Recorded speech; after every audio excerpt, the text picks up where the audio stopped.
ନୂଆ ଆଣିଥିବା ହେଡ଼ଫୋନ୍ଟିକୁ ମୋବାଇଲରେ କନେକ୍ଟ କରିଲି ଆଉ ଆଜିର ମଟନ୍ ରାନ୍ଧିବାର ଭାରଟି ସ୍ୱାମୀଙ୍କ ଉପରେ ଲଦି ଦେଇ ଆରାମସେ ଆସି ବସିକି ମୁଁ ଗୀତ ଶୁଣିଲି।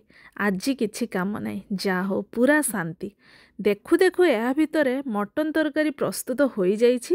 ବାଃ, କି ସୁନ୍ଦର ବାସ୍ନା, ପାଟିରୁ ଖାଲି ଲାଳ ବୋହି ପଡ଼ୁଛି। ଖିଆପିଆ କରିସାରି ଆମେ ତିନି ପ୍ରାଣୀ ବୁଲିବା ପାଇଁ ବାହାରି ଗଲୁ। ଆଉ 5 ମିନିଟ୍ ଯାଇଛି କି ନାହିଁ ମୋ ଝିଅକୁ କାର୍ରେ ଶୋଇ ଘୁଙ୍ଗୁଡ଼ି ମାରୁଥିବାର ଦେଖିଲୁ।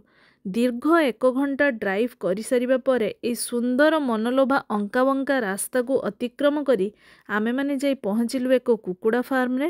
ବାଃ, କି ସୁନ୍ଦର ହୋଇଛି ଫାର୍ମଟି।